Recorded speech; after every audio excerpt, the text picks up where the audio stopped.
जय श्री कृष्णा।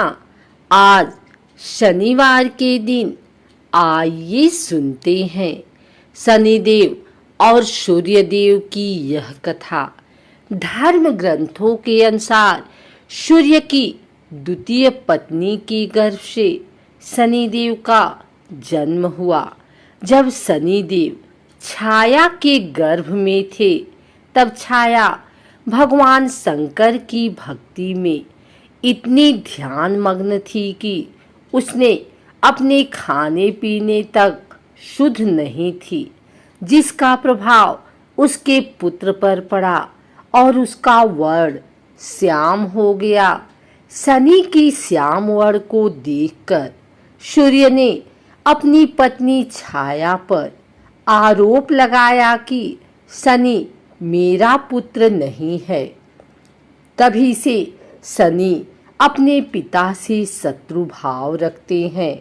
शनिदेव ने अपनी साधना तपस्या द्वारा शिव जी को प्रसन्न कर अपने पिता सूर्य की भांति शक्ति प्राप्त की और शिव जी ने शनिदेव को वरदान मांगने को कहा। तब शनिदेव ने प्रार्थना की कि युगों युगों में मेरी माता छाया की पराजय होती रही है। मेरे पिता सूर्य द्वारा अनेक बार अपमानित व प्रताड़ित किया गया है। अतः माता की इच्छा है कि मेरा पुत्र अपने पिता से मेरे अपमान का बदला ले और उनसे भी ज्यादा शक्तिशाली बने। तब भगवान शंकर ने वरदान देते हुए कहा कि 9 ग्रहों में तुम्हारा सर्वश्रेष्ठ स्थान होगा। मानव तो क्या, देवता भी तुम्हारे नाम से भयभीत रहेंगे। शनि के संबंध में हमें पुराणों में अनेक आख्यान मिलते हैं। माता के छल के कारण पिता ने उन्हें श्राप दिया। पिता अर्थात सूर्य ने कहा, आप क्रूरतापूर्ण दृष्टि देखने वाले मंदगामी ग्रह हो जाएं। यह भी आख्यान मिलता है कि शनि के प्रकोप से ही अपने राज्य को घोर दुर्भिक्ष से बचाने के लिए राजा दशरथ उनसे मुकाबला करने पहुंचे तो उनका पुरुषार्थ देखकर शनि ने उनसे वरदान मांगने के लिए कहा। राजा दशरथ ने विधिवत स्तुति कर उन्हें प्रसन्न किया। पद्म पुराण में इस प्रसंग का सविस्तार वर्णन है। ब्रह्मवैवर्त पुराण में शनि ने जगत जननी पार्वती को बताया है कि मैं 100 जन्मों तक जातक की करनी का फल भुगतान करता हूँ। एक बार जब विष्णु प्रिया लक्ष्मी ने शनि से पूछा कि तुम क्यों जातकों को धन हानि करते हो, क्यों सभी तुम्हारे प्रभाव से प्रताड़ित रहते हैं, तो शनि महाराज ने उत्तर दिया, मातेश्वरी, उसमें मेरा कोई दोष नहीं है। परमपिता परमात्मा ने मुझे तीनों लोकों का न्यायाधीश नियुक्त किया हुआ है, इसलिए जो भी तीनों लोकों के अंदर अन्याय करता है उसे दंड देना मेरा काम है।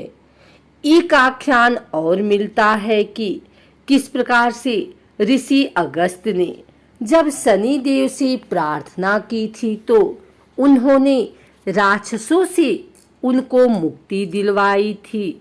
जिस किसी ने भी अन्याय किया उनको ही उन्होंने दंड दिया, चाहे वह भगवान शिव की अर्धांगिनी सती रही हों, जिन्होंने सीता का रूप रखने के बाद बाबा भोलेनाथ से झूठ बोलकर अपनी सफाई दी और परिणाम में उनको अपने ही पिता की यज्ञ में हवन कुंड में जलकर मरने के लिए शनि देव ने विवश कर दिया।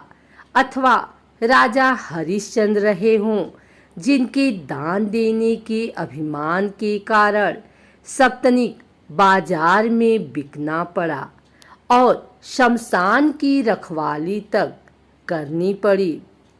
यह राजा नल और दमयंती को ही ले लीजिए, जिनके तुच्छ पापों की सजा के लिए उन्हें दर दर का होकर भटकना पड़ा और भुनी हुई मछलियां तक पानी में तैरकर भाग गई। फिर साधारण मनुष्य के द्वारा जो भी मनसा वाचा कर्मणा पाप कर दिया जाता है, वह चाहे जाने में किया जाए या अनजाने में, उसे भुगतना तो पड़ेगा ही। एक और कथा के अनुसार रामायण काल में एक समय शनि को अपने बल और पराक्रम पर घमंड हो गया था। उस काल में हनुमान जी के बल और पराक्रम की कीर्ति चारों दिशाओं में फैली हुई थी। जब शनि को हनुमान जी के संबंध में जानकारी प्राप्त हुई तो शनि बजरंगबली से युद्ध करने के लिए निकल पड़े। एक शांत स्थान पर हनुमान जी अपने स्वामी श्री राम की भक्ति में लीन बैठे थे। तभी वहां शनि देव आ गए और उन्होंने बजरंगबली को युद्ध के लिए ललकारा।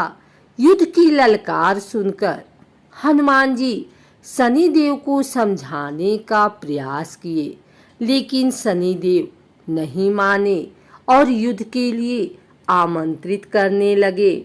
अंत में हनुमान जी भी युद्ध के लिए तैयार हो गए। दोनों के बीच घमासान युद्ध हुआ। हनुमान जी ने शनि को बुरी तरह परास्त कर दिया। युद्ध में हनुमान जी द्वारा किए गए प्रहारों से शनि देव के पूरे शरीर में भयंकर पीड़ा हो रही थी। इस पीड़ा को दूर करने के लिए हनुमान जी ने शनि देव को तेल दिया। इस तेल को लगाते ही शनि देव की समस्त पीड़ा दूर हो गई। तभी से शनि देव को तेल अर्पित करने की परंपरा है। उनके जीवन की समस्त परेशानियां दूर हो जाती है और धन अभाव खत्म हो जाता है। जबकि एक अन्य कथा के अनुसार जब भगवान की सेना ने सागर सेतु बांध लिया, तब राक्षस इसे हानि न पहुंचा सके, उसके लिए पवन सुत हनुमान को उसकी देखभाल की जिम्मेदारी सौंपी गई। जब हनुमान जी शाम के समय अपने इष्ट देव राम के ध्यान में मग्न थे, तभी सूर्यपुत्र शनि ने अपना काला कुरूप चेहरा बनाकर क्रोधपूर्ण कहा, हे बानर, मैं देवताओं में शक्तिशाली शनि हूँ। सुना है तुम बहुत बलशाली हो। आंखें खोलो और मेरे साथ युद्ध करो। मैं तुमसे युद्ध करना चाहता हूँ। इस पर हनुमान ने विनम्रता पूर्वक कहा, इस समय मैं अपने प्रभु को याद कर रहा हूँ। आप मेरी पूजा में विघ्न मत डालिए। आप मेरे आदरणीय हैं। कृपा करके आप यहाँ से चले जाइए। जब शनिदेव लड़ने पर उतर आए तो हनुमान जी ने अपनी पूंछ में लपेटना शुरू कर दिया। फिर उन्हें कसना प्रारंभ कर दिया और जोर लगाने पर भी शनि उस बंधन से मुक्त न होकर पीड़ा से व्याकुल होने लगे। हनुमान ने फिर सेतु की परिक्रमा कर शनि के घमंड को तोड़ने के लिए पत्थरों पर पूंछ को झटका दे देकर पटकना शुरू कर दिया। इससे शनि का शरीर लहूलुहान हो गया, जिससे उनकी पीड़ा बढ़ती गई। तब शनिदेव ने हनुमान जी से प्रार्थना की कि मुझे बंधन मुक्त कर दीजिए। मैं अपने अपराध की सजा पा चुका हूँ, फिर मुझसे ऐसी गलती नहीं होगी। तब हनुमान जी ने जो तेल दिया उसे घाव पर लगाते ही शनिदेव की पीड़ा मिट गई। उसी दिन से शनि देव को तेल चढ़ाया जाता है, जिससे उनकी पीड़ा शांत हो जाती है और वे प्रसन्न हो जाते हैं। हनुमान जी की कृपा से शनि की पीड़ा शांत हुई थी।